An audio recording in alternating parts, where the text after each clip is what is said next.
प्रिय विद्यार्थियों, देखिए भक्ति काल को दो काव्यधाराओं में विभक्त किया है, जिसमें निर्गुण काव्यधारा और सगुण काव्यधारा।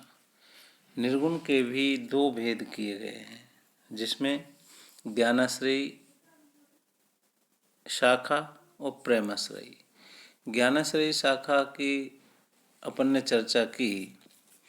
अब देखिए प्रेमाश्रयी काव्यधारा को सूफी काव्यधारा भी कहा गया है।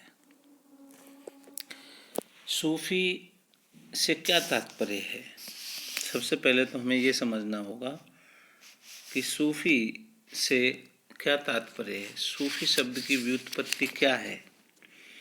मुसलमानों के पवित्र तीर्थ मदीना की मस्जिद के सामने वाले चबूतरे का नाम सुफ़ा या चबूतरा है। इस प्रकार बैठने वाले फ़कीरों को सूफ़ी कहा जाता है।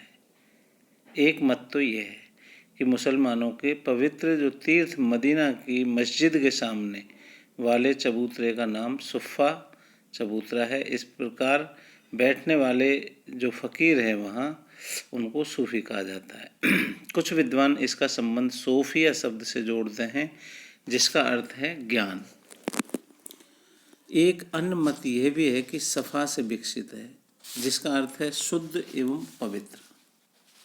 सर्वाधिक जो मान्य जो मत है कि सूफी शब्द का संबंध सूफ से है, जिनका अर्थ है ऊन।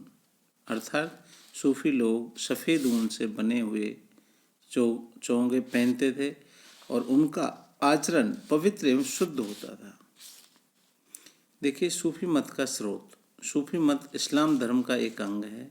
इस्लाम धर्म में शरीयत का मतलब होता है कर्मकांड की प्रतिक्रिया का वैसा ही परिणाम सूफी मत है, जैसे हिंदू धर्म में वैदिक कर्मकांड की प्रतिक्रिया का परिणाम वैष्णव मत है। सूफी मत में, सूफी धर्म में इस्लाम की कट्टरता का अभाव है। इनमें उदारता एवं कोमलता विद्यमान है। सूफी मत के मूल में प्रेम तत्व है। उसमें इश्क हकीकी एवं इश्क मजाजी की भावना निहित है। देखिए भक्ति काल की निर्गुण काव्यधारा के अंतर्गत संत काव्य एवं सूफी काव्य नामक दो शाखाएं हैं। सूफी काव्य के लिए प्रचलित कुछ अन्य नाम प्रेम मार्गी शाखा इसे कहा है, प्रेमाश्रयी शाखा कहा है, प्रेमाख्यानक काव्य परंपरा, रोमांसिक कथा काव्य परंपरा आदि। स्पष्ट ही इस शाखा में प्रेम तत्व की प्रधानता परिलक्षित होती है। सूफी काव्य में उपलब्ध प्रेम भावना भारतीय प्रेम से कुछ अलग है। ये स्वच्छंद प्रेम है, जिसे अंग्रेजी में रोमांस कहा गया है। इस प्रेम भावना में स्वच्छता, सौंदर्य भावना, साहसपूर्ण क्रियाकलाप विद्यमान रहते हैं तथा ये मर्यादावादी दाम्पत्य प्रेम से हटकर है। स्वच्छंद प्रेम समाज की मान्यता को स्वीकार नहीं करता। हिंदी के मध्यकालीन प्रेमाख्यान ग्रंथों में इसी रोमांस का चित्रण किया गया है। देखिए आचार्य जो रामचंद्र शुक्ल हैं, उन्होंने इन प्रेमाख्यानों पर फारसी मसनवियों का प्रभाव माना है, किंतु हमें यह भी स्मरण रखना चाहिए कि इस प्रकार का प्रेम चित्रण भारतीय परंपरा में भी प्रचुरता से उपलब्ध होता है। जैसे ऋग्वेद में उर्वशी और पुरूरा का आख्यान है, महाभारत का नल दमयंती आख्यान है, तप्ता संवरण आख्यान और पुराणों में वर्णित उषा अनिरुद्ध। इस प्रकार से देखिए जो सूफी मत के मूल में प्रेम तत्व है, इसमें इश्क हकीकी एवं इश्क मजाजी की भावना निहित है। सूफियों ने लौकिक प्रेम के माध्यम से अलौकिक प्रेम को प्राप्त करने पर बल दिया है। सूफी मत का आदि स्रोत हमें शामी जातियों की आदिम प्रवृत्ति मिलता है। शामियों से मूर्ति चुंबन की परिपाटी सूफियों में बोस एवं वस्ल के रूप में प्रचलित हुई। सूफियों का इल्हाम हाल की दशा का मूल स्रोत भी शामी ही है। कभी कभी वे देवता के वश में होकर जो कुछ बोलते थे उसे इल्हाम कहा गया है और इनकी इस दशा को हाल कहा गया है। सूफियों का प्रेम तत्व, प्रमुख तत्व प्रेम का मूल स्रोत भी सामियों की गुहक मंडली थी। पीर परस्ती एवं समाधि पूजा का भाव भी सूफियों ने सामी से लिया। देखिए, सूफी जो धर्म है उसका भारत में प्रचार प्रसार के बारे में चर्चा करते हैं। तो देखिए, भारत में सूफी मत का जो आगमन है 9वीं से 10वीं शताब्दी में ही हो गया था, किंतु इसके प्रचार प्रसार का श्रेय ख्वाजा मोइनुद्दीन चिश्ती को जाता है, जिन्होंने इसे लोकप्रिय बनाया। आईने अकबरी में सूफियों के 14 संप्रदायों का वर्णन है, जिनमें से 5 प्रमुख जो संप्रदाय हैं वो निम्न हैं, जिसमें कादरी संप्रदाय, चिश्ती संप्रदाय, सुहरावर्दी संप्रदाय, नक्शबंदी संप्रदाय और सत्तारी संप्रदाय। देखिए, सूफी काव्य की जो प्रवृत्तियों के बारे में अपन चर्चा कर रहे थे, जिसमें मूल जो तत्व है वो प्रेम तत्व है। सूफी काव्य में, सूफी कवियों में। और यहाँ अभी पूर्व में बताया है कि सूफियों ने लौकिक प्रेम के माध्यम से अलौकिक प्रेम को प्राप्त करने पर बल दिया है। सूफी मत में ईश्वर को निराकार एवं सर्वव्यापी मानते हैं। वे ईश्वर को जगत में व्याप्त मानकर इसके सौंदर्य पर मुग्ध होते हैं। सूफियों के अनुसार मानव सृष्टि का सर्वश्रेष्ठ प्राणी है और उसमें ईश्वर की छाया है। उसमें जड़ अंश नफस भी है और आध्यात्मिक अंश रूह भी। नफस को मारना मानव का कर्तव्य है, तभी रूह को ईश्वर के दर्शन होते हैं। मानव में परिपूर्णता का बीज सुप्तावस्था में होता है, उसे प्रस्फुटित करना मानव का कर्तव्य है। मोहम्मद सर्वश्रेष्ठ पूर्ण मानव हैं। ईश्वरीय साक्षात्कार पीर और गुरु की सहायता से ही होता है। फना मानवीय गुणों का नाश है और बका ईश्वरीय गुणों की प्राप्ति है। सद्गुरु या सूफी संत, पीर या वली ही व्यक्ति को बका की ओर ले जाते हैं। पीर या गुरु ही साधक को शैतान के शिकंजे से मुक्त करते हैं। शैतान साधक के मार्ग में बाधक है, किंतु यह साधक की साधना को परिपक्व बनाता है। यह शैतान वेदांत की माया के समान है। सूफी साधना के 7 सोपान हैं, जिनमें अनुताप, आत्मसंयम, वैराग्य, दारिद्र्य, धैर्य, विश्वास, प्रेम। ईश्वर साधना के 4 मुकाम पड़ाव हैं। इनके नाम हैं शरीयत, तरीकत, मारिफत, हकीकत। ईश्वर साधना के 4 मुकाम, 4 पड़ाव हैं। इनके नाम, जिसमें शरीयत है, तरीकत है, मारिफत है और हकीकत है। इन मुकामों से गुजर कर ही वह हाल की दशा में पहुंचता है। हाल की 4 दशाओं के नाम नासूत, मलकत, जबरूत और लाहूत। पहली दशा में वह शरीयत अर्थात कर्म कांड का अनुसरण करता है। दूसरी दशा में साधक तरीकत अर्थात उपासना में लीन हो जाता है। तीसरी दशा मारिफत में वह आरिफ बन जाता है और चौथी दशा में उसे हकीकत अर्थात परम तत्व की उपलब्धि हो जाती है। सूफियों में मजार पूज्य है एवं तीर्थ यात्रा की भी मान्यता है। सूफी साधना में इश्क मजाजी अर्थात लौकिक प्रेम, सूफी साधना में इश्क मजाजी अर्थात लौकिक प्रेम से इश्क हकीकी अर्थात अलौकिक प्रेम को प्राप्त करने पर बल दिया गया है। इश्क मजाजी से इश्क हकीकी, लौकिक प्रेम से अलौकिक प्रेम को प्राप्त करने पर बल दिया गया है। हाल की दशा में पहुंचा साधक बाह्य संसार को भूलकर एकमात्र अपनी प्रिया अर्थात ईश्वर के रूप में लीन हो जाता है। सूफी साधना में साधक की जो कल्पना है वो पति रूप में तथा ईश्वर की जो कल्पना है वो पत्नी रूप में की गई है। सूफी साधना में साधक की जो कल्पना है वो पति रूप में है, ईश्वर की जो कल्पना है वो पत्नी रूप में की गई है। जबकि भारतीय रहस्यवाद में कबीर आदि कवियों ने साधक अर्थात जीवात्मा को प्रेयसी माना है, स्त्री माना है स्त्री रूप में, तथा परमात्मा को प्रियतम पुरुष रूप में कल्पित किया है। सूफी मत इस्लाम से संबंधित है, किंतु उसमें इस्लामिक कट्टरता विद्यमान नहीं है। इस मत के अनुसार अनुयायी उदार, विशाल हृदय, सहिष्णु एवं संवेदनशील हैं। देखिए, सूफी काव्य की जो प्रवृत्तियां हैं, भक्ति काल की निर्गुण काव्य धारा को दो वर्गों में विभक्त किया है। जो अभी पूर्व में बताया कि संत काव्य धारा और सूफी काव्य धारा, जिसे ज्ञानाश्रय काव्य धारा कहते हैं और प्रेमाश्रय काव्य धारा कहते हैं।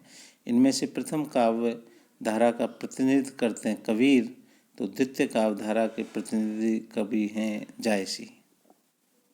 सूफी काव्य धारा के लिए कुछ अन्य प्रचलित नाम जो प्रमुख काव्य धारा, प्रेम गाथा काव्य, प्रेम मार्गी काव्य धारा।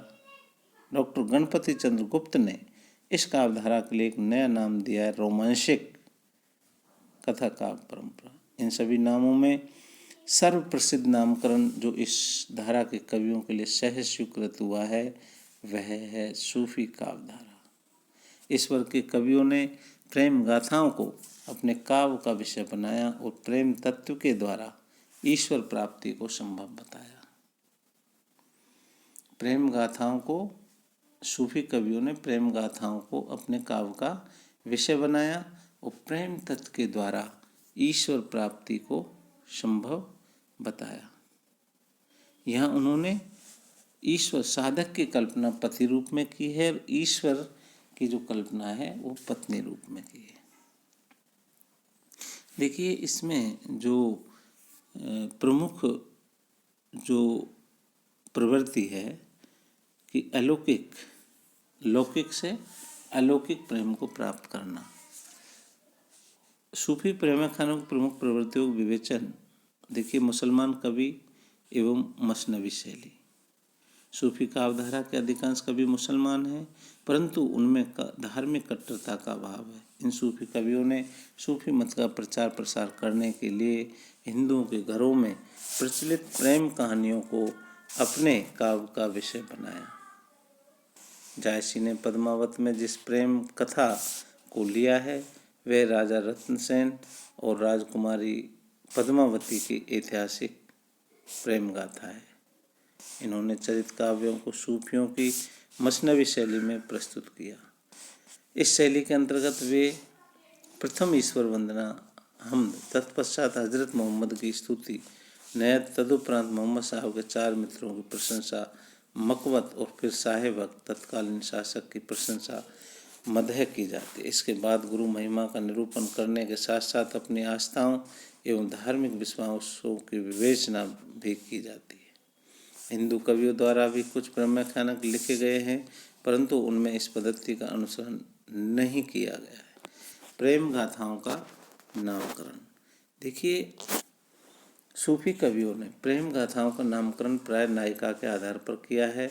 उदाहरण के लिए जायसी कृत पद्मावत का नामकरण इसकी नायिका पद्मावती के नाम पर है, तो मंजन कृत मधुमालती तथा कुतुबन कृत मृगावती नामक रचनाओं का नामकरण भी नायिका के नाम को आधार बनाकर किया गया है। कुछ ऐसी रचनाएं भी जिनमें नायिका के नाम के साथ कथा शब्द जोड़कर नाम रखा गया है, यथा सत्यवती कथा। इन काव्य ग्रंथों में नायिका को ईश्वरीय जलाल, ज्योति और जमाल, सौंदर्य, जलाल का मतलब ज्योति से है और जमाल का मतलब सौंदर्य से मंडित दिखाया गया है। यही ग्रंथ का केंद्र बिंदु भी रही है, अतः उसके आधार पर नाम किया गया नामकरण नितांत उपयुक्त माना जा सकता है। देखिए, अलौकिक प्रेम की व्यंजना। प्रेम गाथा काव्य परंपरा के अधिकांश कवियों ने लौकिक प्रेम कथाओं के माध्यम से अलौकिक प्रेम की व्यंजना की है। राजा रतन सेन एवं पद्मावती के जिस प्रेम का उल्लेख पद्मावत में किया गया है वह इसी प्रकार का है। यहाँ रत्नसेन आत्मा का प्रतीक है और पद्मावती परमात्मा का प्रतीक है। अतः रत्नसेन के हृदय में जो उत्कट लालसा पद्मावती से मिलन के लिए है, उसे आत्मा की परमात्मा के प्रति मिलन की अभिलाषा ही समझा जाना चाहिए। अलौकिक प्रेम की इस व्यंजना के कारण सूफी कवियों की रचनाओं में रहस्यवाद का समावेश हो गया है।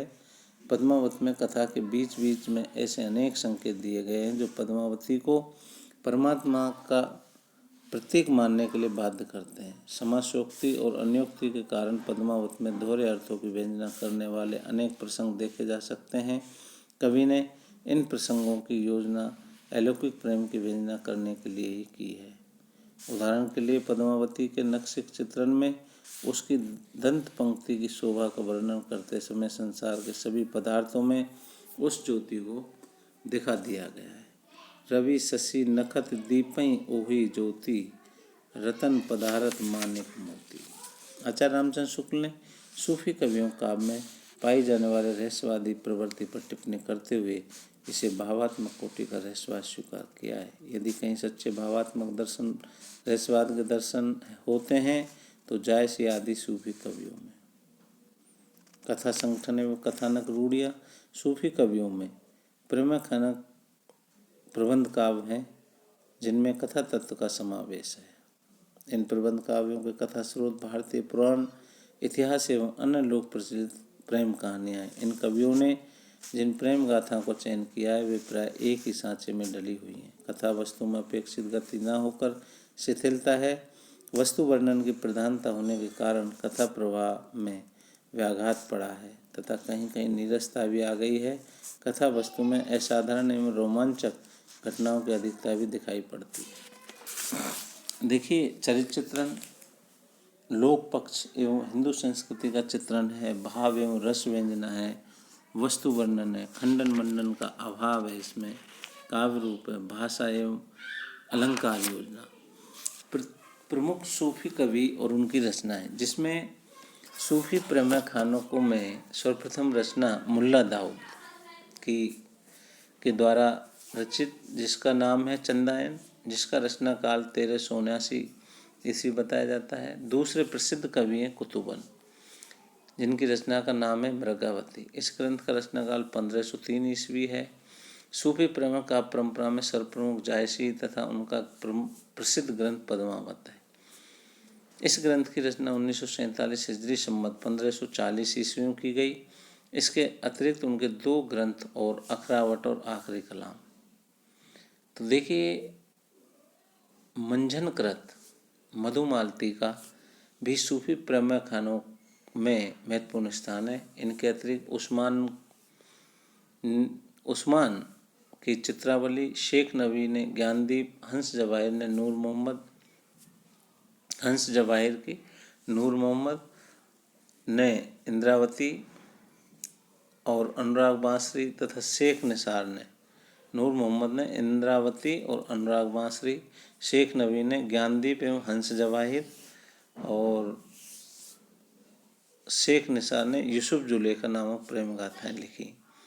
मुसलमान सूफी कवियों के अतिरिक्त हिंदू कवियों ने भी प्रेम गाथाएं लिखी हैं, जिनमें प्रमुख हैं ईश्वर दास कृत सत्यवती कथा, दुख हरण दास कृत पुष्पावती। तो प्रिय छात्रों, इस प्रकार से अपन देखते हैं कि सूफी प्रेमाख्यान के जो प्रवृत्तियां हैं, विशेषताएं, इसके बारे में चर्चा की है। अगले उसमें चैप्टर में अपन चर्चा करेंगे कि प्रमुख रूप से देखिए बिंदुओं पर अपन नज़र कर लें कि अधिकांश सूफी कवि हैं जो मुसलमान हैं, जिन्होंने मसनवी शैली का प्रयोग किया। ये काव्य ग्रंथ स्वच्छंद प्रेम का चित्रण करने वाली साहसिक प्रेम कथाओं के अंतर्गत आते हैं।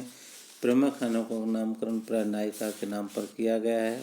इनमें सभी कथानक रूढ़ियों का पालन किया गया है।